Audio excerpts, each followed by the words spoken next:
숙성하네.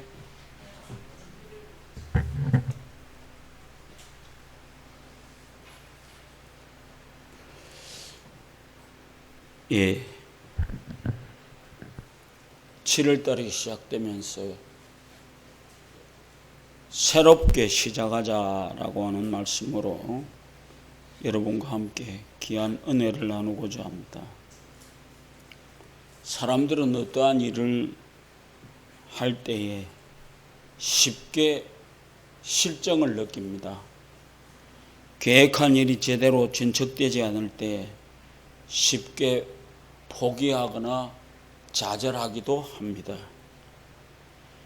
이스라엘의 역사 속에서 신앙의 부흥운동은 요시야 왕 시대에 시작이 되었고, 그러나 요시야 왕의 신앙운동이 지나간 다음 하나님의 백성들은 다시 타락하기 시작했습니다.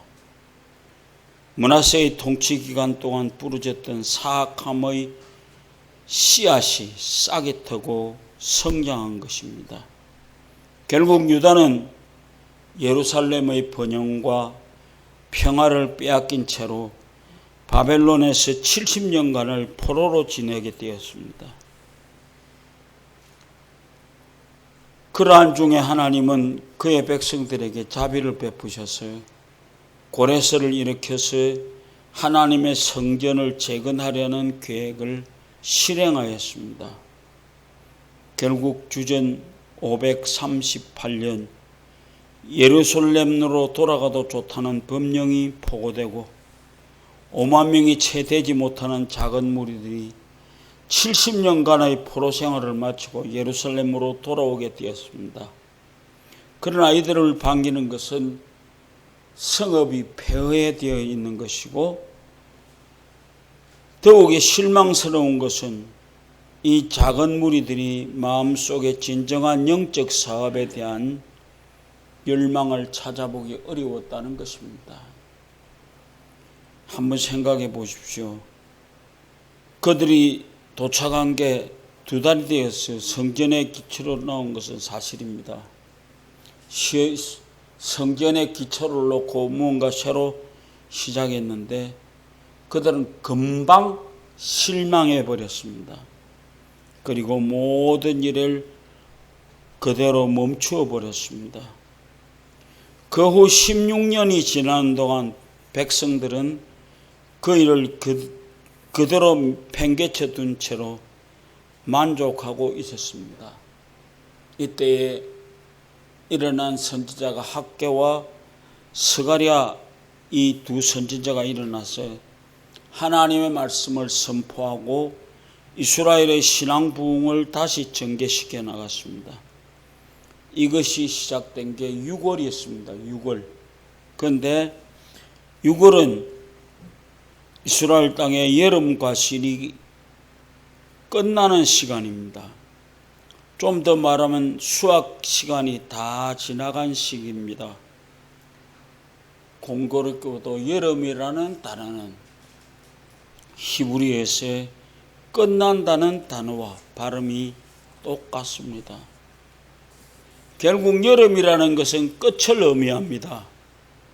우리는 여기에서 예레미야의 비통에 찬 한숨 소리를 들릴 수 있습니다.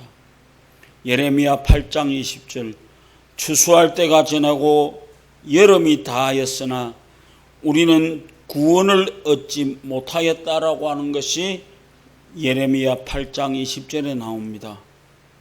성전도 없었고 예배도 없었고 영적인 것들에 관심도 없었던 16년이라는 세월이 지난 이 시절에 하나님은 학개와 스가랴 두 선지자를 보내어 백성들의 마음과 비전을 불붙게 했습니다.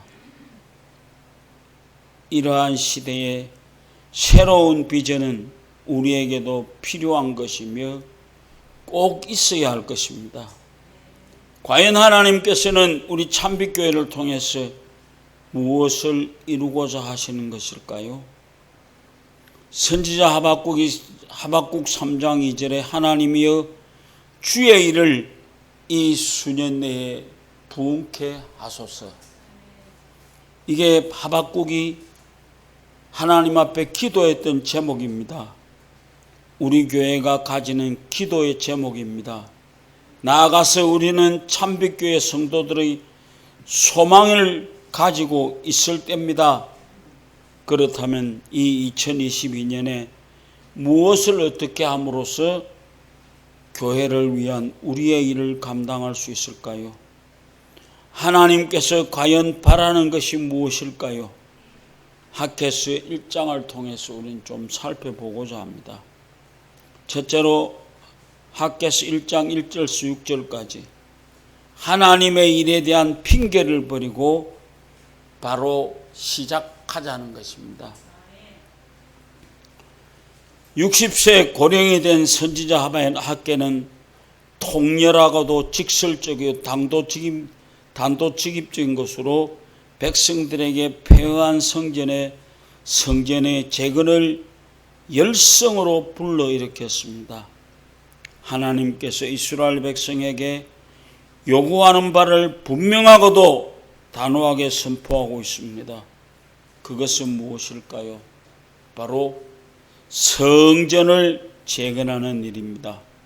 그러나 백성들은 16년간이나 방치되어져 있던 성전 재건을 다시 이렇게 세우는 데는 열의가 솟아나지 않았습니다. 너무나 오랫동안 쉬고 있었기 때문에 맥이 빠져 있었던 것입니다. 그리고는 재건을 하지 못하는 이유와 핑계를 나열하고 있었습니다. 이것이 우리의 모습이 아닌지 다시 한번 생각해 봅시다. 우리 자신의 심령의 부흥과 성장, 나아가서는 교회의 부흥을 기대하고 노력해 왔었으나 이제는 그것을 그대로 방치해 둔 채 나몰라라 하고 뒤로 물러서지는 않았는지. 신앙 부흥이라는 것은 우리 모두의 바람이며 목표입니다. 선지자 학개나 이스라엘 백성들 간에 있어서도 공통된 생각이 있었다면 그것은 성전을 재건해야 되겠다라고 하는 것입니다. 성전 재건이라는 것은 목적에는 어느 누구도 반기를 들고 일어나지 않았습니다. 그러나 시기에 있어서는 하나님의 사랑과 백성들 간에 차이가 있었습니다. 만군의 여호와가 말하여 이르노라. 이 백성들이 말하기를 여호와의 전을 건축할 시기가 이르지 아니하였도다 하느니라. 2절 말씀이에요. 왜 이런 말이 나오게 되었을까요? 이것은 백성들과 하나님과의 거리가 생겼기 때문입니다. 하나님께서는 이스라엘 백성들을 부르실 때에 내 백성이라고 호칭했습니다. 그런데 오늘 이 본문 속에서는 내 백성이 아니라 이 백성이라고 호칭하고 있습니다. 이것은 분명히 하나님의 불쾌한 감정을 표현한 것입니다. 전에는 가장 어려운 환경 가운데서도 유다와 이스라엘을 부르실 때 반드시 내 백성이라고 불렀습니다.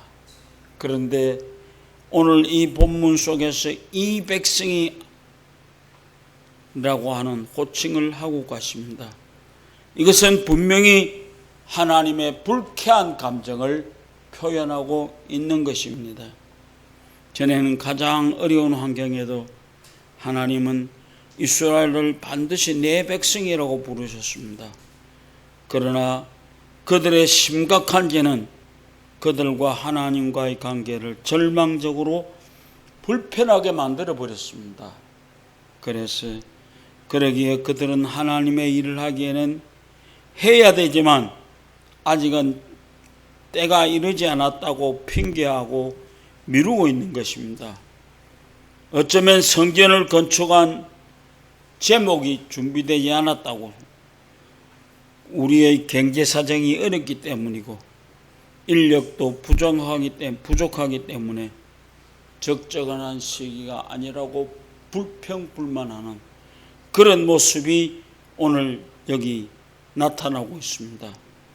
그들에게 자원이 부족한 것도 재물이 부족한 것도 아니었습니다. 그들은 이미 집은 멋지도록 짓고 살았습니다. 그러니까 화려한 집에 머무르고 있었습니다.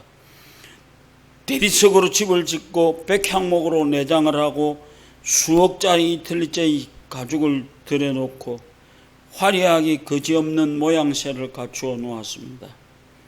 자신들의 취미생활을 위해서는 시간을 아끼지 않았습니다. 그런데 유독 하나님의 일을 하는 데는 인색했습니다. 빨리 집에 돌아가야 되겠다는 생각뿐이었습니다. 그들이 말하는 이유는 그들 자신의 게으름과 자신들만을 위해서 시간과 재물을 투자하고 있는 이기적인 구실에 불과한 것입니다. 그들은 성전을 다시 짓고자 했을지라도 그러나 지금은 아니었다라고 하는 것입니다. 그들은 그보다 먼저 해야 할 일이 있습니다. 페르시아와의 정치적 외교관계도 아직 정상화되지 않았고 오랜 포로 생활에서 돌아왔기 때문에 휴식도 필요한 것이고 충분한 물질도 모아야 할 것이고 라고 하는 생각이었습니다. 그래서 좀 더 기다렸다가 완벽한 환경이 갖추어지면 그때 해도 늦지 않다고 생각하는 것이 이 백성들의 생각이었습니다. 그러나 하나님의 생각은 그렇지 않았습니다. 하나님께서는 지금이 바로 그 일을 착수할 때라고 선지자 학개를 통해서 말씀하고 계십니다. 이들에게는 우선순위가 바뀌었습니다. 정작 그들에게 필요한 것이 무엇인가요? 새로운 집을 짓고 새 어복을 만드는 것일까요? 아닙니다. 그들에게 필요한 것은 이방인들의 조속거리가 된 성전을 다시 재건하는 일이 이스라엘 백성이 해야 할 일이었습니다. 성전의 황폐는 곧 하나님과의 관계의 폐해를 의미합니다. 그래서 이방인들은 그들을 조롱했습니다. 깨어진 하나님과의 관계를 회복하는 것이 급선무라고 했습니다. 우리에게 있어서 우선 해야 할 일이 무엇일까요? 경제일까요? 자녀의 성공일까요? 진급일까요? 새로운 집을 짓는 것일까요? 물론 필요한 것인 것입니다. 그러나 무엇보다 시급한 것이 있다면 그것은 하나님과 나 자신의 관계가 새로워져야 된다는 것이 그들이 생각하는 것입니다. 주일에만 교회에 출석한다고 다 된다고 생각하는 그들에게 다른 사람은 어떻게 비추었을까요? 어떻게 생각해 보았을까요? 그들은 그렇게 말합니다. 당신과 내가 다른 것이 있다면 당신은 일주일에 딱 하루 주일날 교회 가서 하나님을 만나는 것이고 나와 똑같이 그 나머지기는 재물을 모으고 그 다른 일을 하는 것이 지금까지 너희들이 해가온 일이 아니냐. 그게 중요한 것이 아니다. 우리에게 하나님께서 내 백성이라고 부를 수 있을 만큼 우리들의 관계가 하나님과 내 관계가 이 백성이 아닌 내 백성으로 불러지는 그때를 만들어가는 것이다 라고 하는 것입니다. 우리의 우선순위가 회복되어질 때 하나님은 여러분을 내 백성이라고 하실 것입니다. 그것 우리 무지무지하게 중요한 것입니다. 예수님께서도 이 마태복음 6장 33절 너희는 먼저 그 나라와 그의 의를 구하라 라고 하는 것입니다. 그리하면 이 모든 것을 너희에게 채우시리라. 여러분 어떻습니까? 여태까지 경험했던 것 어떻게 살아왔는지 우리는 하나님을 위해서 무엇인가를 하기 원하는 사람들에게 있어서 때는 항상 현재이고 할 수 있는 시기가 되는 것이 오늘입니다. 오늘. 그래서 메추엘레는 이렇게 충고합니다. 우리의 의무를 태만히 하는 것은 나쁘다. 우리가 우리의 태만을 옹호하는 핑계를 만들어대는 것은 더 나쁘다. 여러분, 모든 잘못된 것이 너 때문이 아닌 나 때문이다라고 할 수 있는 우리들의 고백이 있어져야 되지 않겠습니까? 여러분, 무능한 목회자를 위해서 얼마나 안타까이 울부짖으며 기도해 보았습니까? 하나님께서 권능의 손으로 잡아주시며 지혜와 명철을 역사를 보는 눈으로 열어주사 정작 이 시대에 필요한 것이 무엇인지 깨닫고 그것을 위해서 담대히 일하게 나갈 수 있도록 얼마나 기도해 보았습니까? 제가 주보에 올립니다. 담임 목사를 위해서 기도해 주십시오. 아까 제가 그랬습니다. 80이 넘은 학계가 이스라엘 백성을 해서 무엇이 잘못되어졌는지 그렇게 살아가는 것이 어떤 것인가라고 하는 것을 분명히 얘기해 줬습니다. 책임이 다른 사람에게가 아닌 나 자신에게 있다는 것입니다. 그렇게 말하는 나는 교회를 위해서 얼마나 애썼는가. 정말 찢어지는 가슴으로 제단을 붙잡고 눈물로 통곡한 적이 있는가. 내 하나가 희생되어 교회가 다시 성장할 수 있다면 기꺼이 내 자신을 드리려는 간곡한 마음을 가져야 되지 않겠는가. 정말 나 자신의 부족함 때문에 끓는 심정으로 하나님께 울부짖으며 메어 달려야 하지 않겠는가요? 여러분, 여러분이 이 참빛교회의 주역입니다. 그러므로 내가 이 일을 위해서 앞장서야 합니다. 핑계를 버립시다. 지금은 때가 아니라고 핑계하지 말고 바로 당신 때문에라고 핑계하지 말고 바로 지금이 최고의 때이며 가장 적절한 때이고 우리는 핑계를 만드는 일을 중지해야만 합니다. 우리의 경계가 나아진 다음에 섬기고 주의 일을 하겠다는 그런 영원히 이루어질 수 없는 그런 일 생각하지 말까요? 아직은 내가 교회에서 할 수 있는 일이 없기 때문이가 아니고 좀 더 성장할 수 있기 때문에 해야겠다고 한다면 그것은 반드시 그 시간은 우리에게 온다고 확신합니다. 교회를 위한 우리의 힘을 모을 때는 다음이 아닌 바로 지금입니다. 우리는 지금 이 순간부터 우리의 신앙 부흥과 교회의 성장을 위해서 준비를 갖추고 출발할 수 있어야 되겠습니다. 둘째로 7절부터 12절까지 하나님의 일에 몰두해야만 합니다. 하나님은 이스라엘 백성에게 산에 올라가서 나무를 가져다가 성전을 건축할 것을 명하십니다.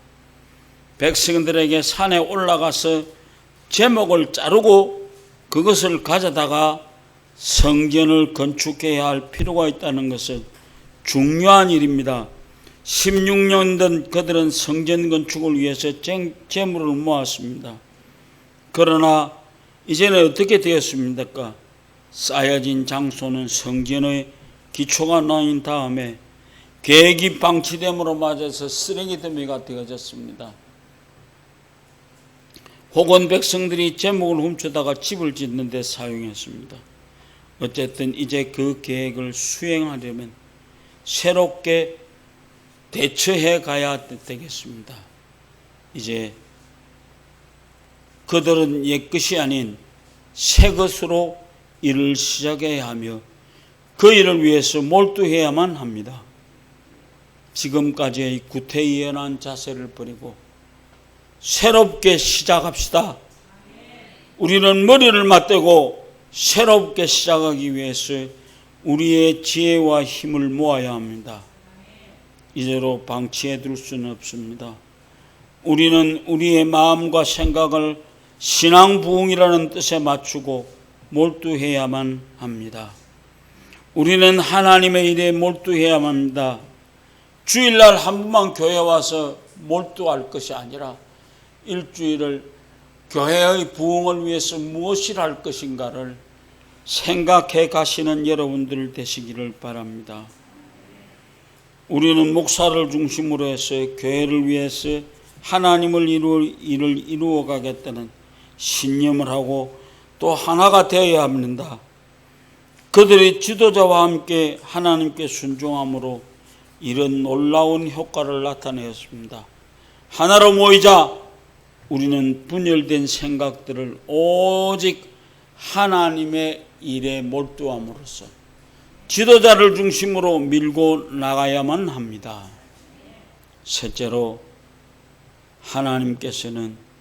하나님께서 힘주시고 믿고 멈추지 말라고 얘기하십니다. 우리는 무엇인가 시도하려고 할 때 흔히 이렇게 변명합니다. 나는 무능력하고 너무 약하기 때문에 아무것도 할 수 없다. 하나님을 이리에 새롭게 하라는 도전을 어떻게 받아들일 수 있겠는가. 이제 우리는 나이도 많고 힘도 없고 젊은이와 같은 기백도 없고 그러니 우리는 할 수 없다. 그러나 하나님께서는 말합니다. 나 여호와가 말하노니 내가 너희와 함께 하노라. 우리는 어느 누구도 혼자서는 할 수 없습니다. 그러나 우리가 하나님의 일을 하려고 할 때 하나님은 언제나 우리와 함께 하십니다. 볼지어다 내가 세상 끝날까지 너희와 항상 함께 있느니라. 나 혼자라면 포기할 수밖에 없고 좌절할 수밖에 없습니다. 그러나 하나님은 당신을 위해서 일하려는 하는 자들에게 함께 하시고 그들의 필요를 공급해 주십니다. 뿐만 아니라 하나님께서는 이 교회를 위해서 역사하실 것을 기도해 보십시오. 이 교회가 죽어가는 사람들의 구원을 위해서, 상처받은 영혼들의 치유를 위해서, 방황하는 무리들의 실만한 도구가 되고 나의 남편이 나와 함께 이 교회에서 예배할 것을 기대하고 이 자리가 차고 넘치며 기쁨과 감사가 넘치는 능력 있는 마음으로 하나님께서 함께 해 주실 것이다라는 기대를 가지시기 바랍니다. 흥분되지 않겠습니까? 이제 우리는 우리의 시간과 에너지는 찔끔찔끔 모아서 하나님께 드리는 것을 멈추어야 합니다. 2022년도에는 참빛교회의 해로 만들어야만 합니다. 교회가 살아 움직이고 가정이 평강을 누리고 모든 일을 번창해야만 합니다. 경제적 위기라고 합니다. 인플레이션이 우리 곁에 가까이 왔습니다. 금전의 가치가 하락되고 물질 만능주의로 인해서 교회가 침체됨을 핑계를 삼지 말고 우리의 무사한이란 마음을 내어놓고 회개하여 주님께 돌아와서 우리의 우선순위를 교회가 먼저라고 생각하고 기도합시다. 기도하면 하나님은 우리와 함께해 주십니다. 그동안에 나는 하나님께서 나와 함께하는 모습을 너무 많이 봐왔습니다. 이곳에 와서 처음 개척할 때 아무도 없었습니다. 그러나 우리 집사람하고 나하고 아침부터 오후까지 강은이 들치매고 좌우에 올라가서 56동쯤 가서는 점심시간이 되어서 내려왔다 올라가는 것이 너무 힘들었어요. 거기서 앉아서 아무것도 까먹지 못하고 아이만 기저귀만 다시 갈아갖고 내려왔던, 그래서 다시 저쪽으로 내려와서 오동 지나서 육동 앞으로 빠져나와서 교회로 들어와서 허기진 배를 채웠던 그런 시절이 기억납니다. 이제 나도 새롭게 시작하려고 그럽니다. 여러분들 학계가 80살에 이렇게 하나님 앞에 엎드려서 기도했던 모습을 받아들고 나는 엄청난 도전을 받았습니다. 여러분, 우리 함께 2022년 후반기 새롭게 시작하는 시간을 함께 가지시기를 주의 이름으로 부탁을 드립니다.